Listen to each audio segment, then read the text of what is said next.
So yan mga kababayan, nakapag-frame na po tayo at nalagay na rin natin yung door jamb.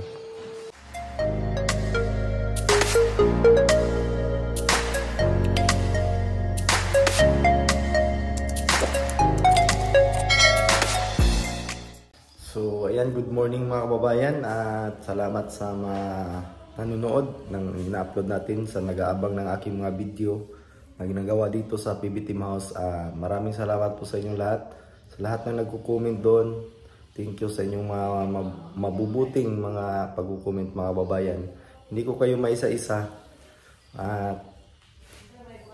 Paabot ko lang po sa inyo yung aking pasasalamat palagi. At sana po, kahit hindi ako sa PB Team House magpapanday o kahit anong trabaho ko po, ay andyan pa rin kayo na manonood at sumusuporta sa aking channel. Salamat sa inyo mga kababayan na palagi kayong nandyan para sa aking mga ginagawa. Ayan. Thank you so much. At ngayong araw may explain lang po ako sa inyo mga kababayan dito sa PB Team House. Ayan, manood lang po kayo at para malaman din ninyo ang mga pangyayari dito. Sige. Ayan, dito yung gagawin ko ngayon. Tatapusin namin nung dalawa ni Bunjong yung pagkabit ng metal cladding. At sila Junjun naman ay naghahalo ng buhangin para sa pag-asingkada sa baba. So pagkatapos namin dyan, dito yung gagawin namin yung pag-framing dito. Ayan, kasi naiba yung plano dito. Kasi nung una is ano to, glass sana ito. Kaya naiba kasi medyo may kamahalan po yung wood finish na aluminum at yung mga glass na gagamitin may kamahalan din siya. So iniba na lang, lalagyan na lang po ito dito ng pintuan. Yun po yung window, door jamb. Yung panel door ay nasa ilalim yan. So ito na po yung ilalagay natin dito. So ito yung gagawin. Pagkatapos dito, pagkatapos namin mag-framing dito, sunod na tong double wall tapos kisame para ano na. Kasi ano na po tayo dito, matagal na po tayo dito. Kahit anong ano natin, kahit anong gawa natin ay hindi talaga biro, hindi talaga madali yung paggawa mga kababayan, lalo na malaki-laki din to. So matagalan talaga tayo at marami na nga kami dito, pero yun talaga yung ano nangyayari. Hindi talaga natin madaling matatapos. So ayan nyo, at pagkatapos ng mag-framing dito, double wall na. Pagdo-double wall, madali lang kasi yung pagdo-double wall mga babayan, yung pagkakabit ng hardiplex. Madali lang po yung ikabit. Kasi yung mga layout ko dito is katulad sa mga gilid ng bintana ay buo lahat yan. Yung mga cutting lang yan ay doon sa itaas, yung mga special niya. Tapos dito sa may hagdanan,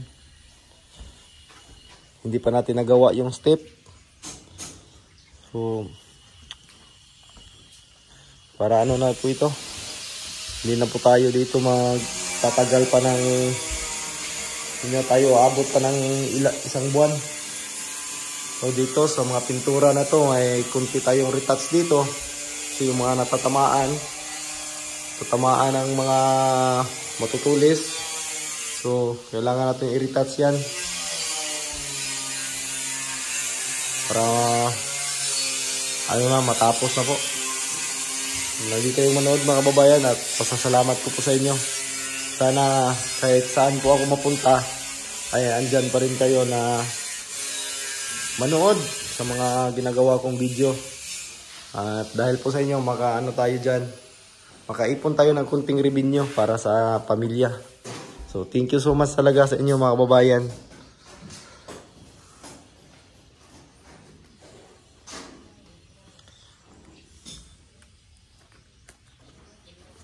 So yan, magandang tanghali mga kababayan. At dito natapos na namin ni Bunjong ikabit yung metal cladding dito sa may bandang harapan. At tapos na din namin na ilagay ang flat molding sa gilid ng window jamb. Ayan, ang purpose po nito para hindi makita yung mga dulo ng mga metal cladding. Kaya po nilagyan natin ng flat molding. So dito din nalagyan na din namin ng angle. So ayan. So yung gagawin naman namin ngayon dito, mag-framing na kami dito. So yan po yung gagawin namin. At dito na lang po sa gitna ilagay yung magiging pintuan dito. At yun po yung sabi ni Sir Paul at pinaalam ko sa kanya kung saan po ilalagay. At na-desisyon niya sa gitna na lang daw. So ito, malipat po itong mobile hindos, no? Itong mga switch na ito. Tapos na sana yan, Picasso na iba man. So mangyayari dyan, dito na malagay yan. So yan mga kababayan, dito sa parting ibaba ay halos tapos na yung pagtatiles. At yung kulang na lang, andito, pahuli na lang namin to dito sa may hagdanan. Kasi mag-ano pa tayo dyan, mag-welding. Iwasan natin matuluan ng apoy ng slag yung tiles mga kababayan, kasi pag natuluan po ito, masusunog po ang tiles at masisira. Mabuti na ang mahuli dyan, may ilang piraso na lang din yung ikakabit dyan. So unahin muna natin yung mga step ng hagdanan. Pagkatapos natin mag-welding dyan, susunod na natin yung pagka-tiles sa ilalim niya. At tatapusin na natin yung pagka-tiles sa ilalim. At dito sa may kitchen, ayan, ataas na din yung pinaka-ilalim. Bali itong tubular nga nakikita nyo, yung rig tube. Yan po yung magiging runner. Yan po yung pagkakapitan ng magiging cabinet dito. Kasi ang cabinet dito, yung plano dati ni Sir Paul is yung composite panel na cladding din. Yung plain. Iwan ko ni Sir Paul kung ano yung gustong kulay niya kasi may white doon. Yun po yung ilalagay dito. Bali aluminum din po siya. Yan po mga tubular nga nakikita nyo, yung mga yan na tubular na yan. Yan yung pagkakapitan ng ating magiging kitchen. At dito sa CR, so yan na yung kahapon, wala pang sternusing na nakikita dyan. So ngayon meron na. At dito din sa may harapan, so may sternusing din to dito. At dito sa baba, kulang na lang dito is yung pagkikisami at pagliha. Hindi pa kasi ito na final liha ang skim coat dito. Yan, magaspang pa. Tapos primer, tapos yung kulay na ilalagay dito, yung pinaka finish na po na kulay. So dito anuhin pa natin to, kikisamihan pa. Dati yung ni Sir Paul dati dito is hindi na kisamihan, hindi na niya palagyan ng kisami. So nagbago yung kanyang isip at palalagyan naman niya ng kisamit po dito.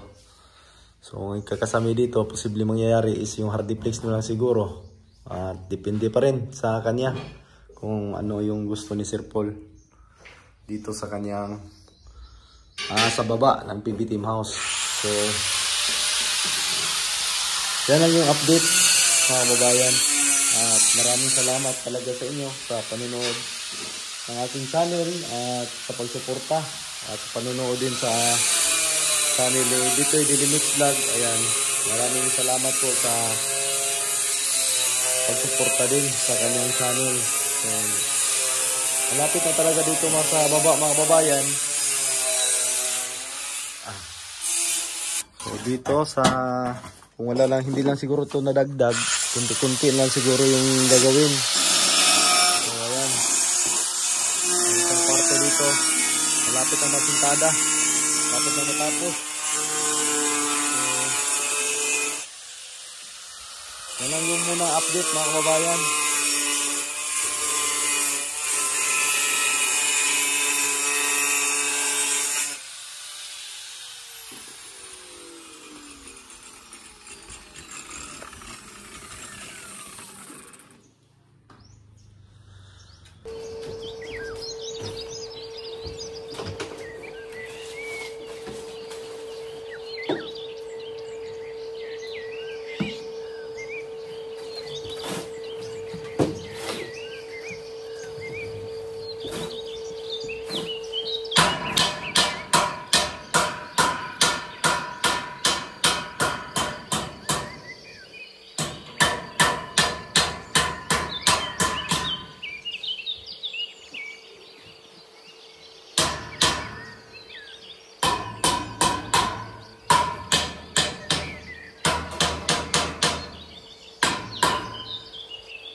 yan mga kababayan, nakapag-frame na po tayo at nalagay na din natin yung door jamb.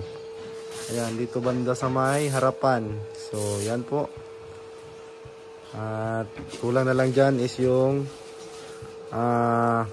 window jamb. Gagawa pa tayo ng window jamb na bakal at tubular na 2x4. Yan po yung ilalagay natin dyan kasing laki din ng uning dito. Uning window daw ang ilalagay dito, sabi ni Sir Paul kanina. So, uning window yung ilalagay natin dyan. Dingdingan natin yan bukas na metal cladding para masirado na po ito dito. Nandito naman yung panel board. Iwan ko lang kung may kasama ba tong hinges. Kasi si Peter Paul po yung ano nito, bumili. So, di ko pa alam kung may hinges pa tong kasali. Sinalimutan ko din na paalam na hinges pala. Hindi ko nasabi. So, yan na po yung nagawa namin ni Bunjong. So, dito at saka yung paglalagay ng metal cladding. So, dito. Ito po anong klaseng kahoy kaya to, lawaan o maganda yung ano niya.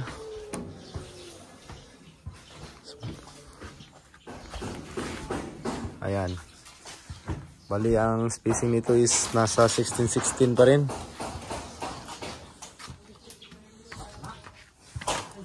At dito ayan, paghukay na. Para din sa asintada dito sa may harapan. Kasi nakasirado po ito dito. At ito tapos na nila nasintada dito yung kwarto ni Nanay Lorna. Ito tapos na po nasintada dyan. So, madilim na po. Madilim. So, dito konti na lang yung